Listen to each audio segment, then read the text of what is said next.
We're going to dive right into it today because I just want to kind of get through this quickly so you can digest all of it and see it. And so where we're starting here is at Blue Letter Bible in Revelation chapter 13, and we're going to discuss the head wound to the beast and the possibilities of what that can look like, because some people think that there has to be a sword like that hurts the beast, the final antichrist, and that he somehow comes back to life from that or survives it. But I want to show how that is potentially not going to happen and how it could be fulfilled in a different way, because it's important to understand that things could be happening differently and that you need those spiritual glasses that I always talk about in order to see it. So I first want to show that when we talk about the beast, which I believe Trump fulfills the beast of the sea verses, which we'll discuss that in more details in a different video. It talks about how one of the heads of the beast, as if it had been mortally wounded. So first we want to show here that it's not actually mortally wounded, as if it actually died and couldn't and came back to life or something. It's pretty bad though, right? So it's looks mortally wounded.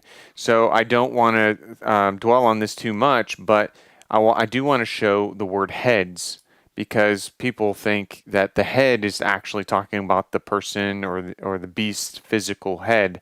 So if we go into the concordance here and take a look at the word heads here, and I've got it open at the top, G2776, which basically gives us the understanding that it could obviously be a head of men or animals, but also a head of supremeness or chief, or a prominent position. It gives us some examples here as far as like the Messiah or different persons or masters or a husband. So I just want to show that this head could be headship of a being a ruler of something, and that's how the beast head wound could potentially be fulfilled. And if we go, I'm going to drag this over here. If we go into Revelation, I believe it's 17, that it talks about these verses where the different kings have fallen. There are 5 that have fallen. There is one that is. So Julius Caesar, the Roman Empire. So a lot of people like to say, oh, it's only kingdoms. It's not talking about people. It's talking about kingdoms.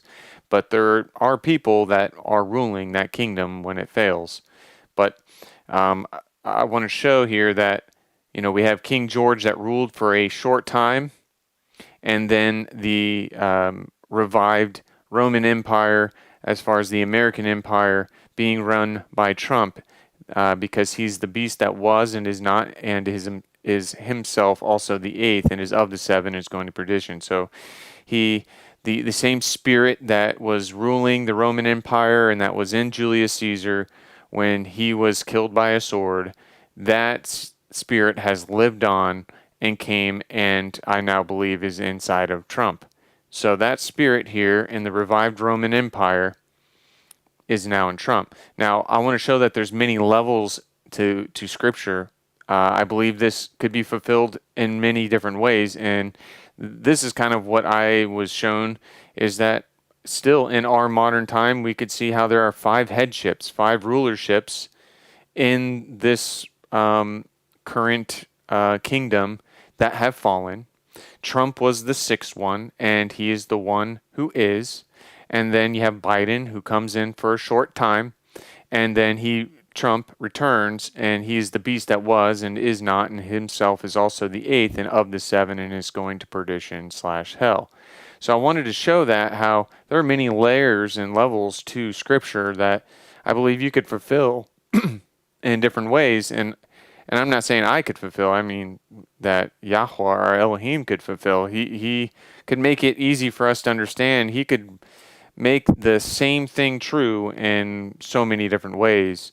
It's not even funny. So if we're going back to this, what does the headship Let's look at that wounded by a head, or I should say, the wounded by a sword and lived.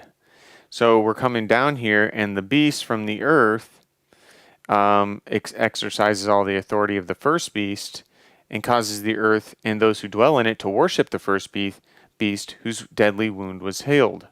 So if we keep coming down here, it talks about that beast of the earth is telling those who dwell on the earth to make an image to the beast who was wounded by a sword and lived. So if we look at this word wounded, which let's actually just click on this, scroll down into the interlinear. Wounded by a sword and lived. So wound here in Greek means plague, which is very close to the word plague in English. So plague, and it's actually used in Strong's Concordance as, used in translation as the word plague, not even wound that often. So it's better understood as a plague that this beast is going through. And so here, outline of usage, a wound, but also public calamity or a heavy affliction or a plague. So we're seeing here that the beast suffers a plague of something. So if we go back here, so a plague of what? A plague of a sword? Okay, so if we look at that, then we see this word makira, which basically is used as knife or sword in Scripture, but we also see a definition includes judicial punishment. So right off the bat, we have this understanding that we can have a beast that is going through a plague of judicial punishment. But more importantly, where can we kind of get more of an idea of that's what sword means, is that if we go to the root word here, and we find that this word in the Greek for sword really means to be fighting or to be in combat or striving against people. So here we see quarreling and disputes. And if you've been paying attention to what's going on with Trump, he's constantly quarreling and disputing with people, constantly. And that's on a federal criminal level, on state, judicial level, or just between political opponents and so on and so forth, or just people in the media. He's constantly quarreling. And so we can further go down the root word of this and get a better understanding, which is, Makomi, I don't know. But here it says to fight. So a plague of fighting, but also a plague of engaging of war of words, to quarrel and wrangle and dispute. So we see he's constantly engaging in a war of words and quarreling with people with words. He's constantly making statements over social media and quarreling and disputing and fighting with people. So if we go back to this verse where it says, the beast who's wounded by a sword and lived, let's just take a look at some ideas of how this could be translated. So currently we see in English, which had the wound by a sword and lived. So this beast was wounded by a sword and lived. But in Greek it says, had a plague by a makiria. And so if we look at this, different ways to translate this or understanding, plague of judicial punishment, a public calamity of judicial punishment, which we see tons of judicial punishment right now for Trump, heavy affliction of judicial punishment, but also we could understand this as public calamity of controversy, public calamity of strife and contention, heavy affliction of quarreling with words. So I believe that we are seeing that happen with Trump right now, is this head wound that he's going through, because not only was he wounded in his headship, he basically lost his rulership of the President of the United States as the sixth king or president. He was the sixth one in this current lineup here, the one who is.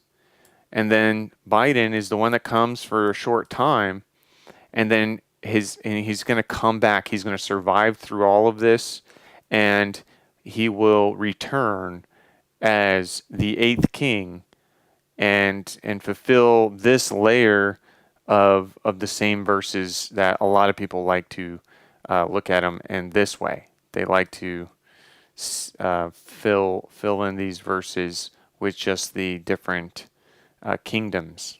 So that's kind of what I wanted to show. And so remember that the kingdom of heaven is at hand.